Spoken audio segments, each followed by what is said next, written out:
Yeah, I would say timing is a bit surprising. We know he's been there for 16 years at Twitter. And you have to remember, Charles, that he was brought back kind of like Steve Jobs, kicked out of the company in 2008, brought back in 2015 to fix the problems. But I want to show you the resignation letter that Dorsey tweeted out and tell me what you think of it. He says, and he writes that he wanted to be clear. I want you all to know that this was my decision and I own it. There aren't many founders that choose their company over their own ego. Now, he's handing over the reins effective immediately today to Chief Technology Officer Parag Agrawal, who's been there for over 10 years. And Dorsey will say that this decision was his. Now, was it really? Because you had Wall Street's one of the toughest activist investors out there pushing for Dorsey to step aside. Because, look, Dorsey was helming two companies at the same time. That's his other company, the payments company Square, which he gets most of his wealth from. But he wasn't giving Twitter enough of his valuable time. It was underperforming Facebook and Snap,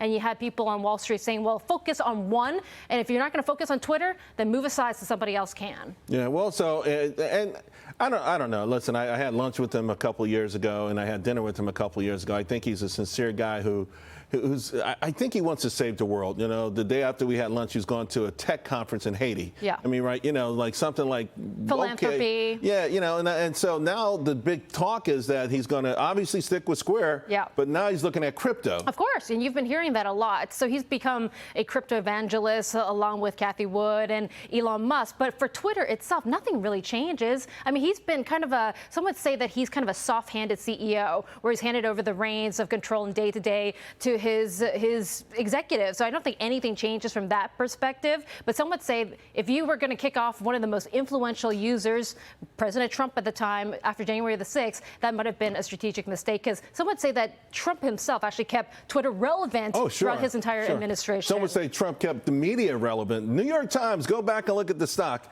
They were on the verge of going out of business or selling themselves to a billionaire. So, but in the meantime, we'll see what Jack does with in the world of crypto. Yeah. Great stuff, Susan. Thank you. Thank you very much. Well, the push to go green is set to cost a whole lot of green.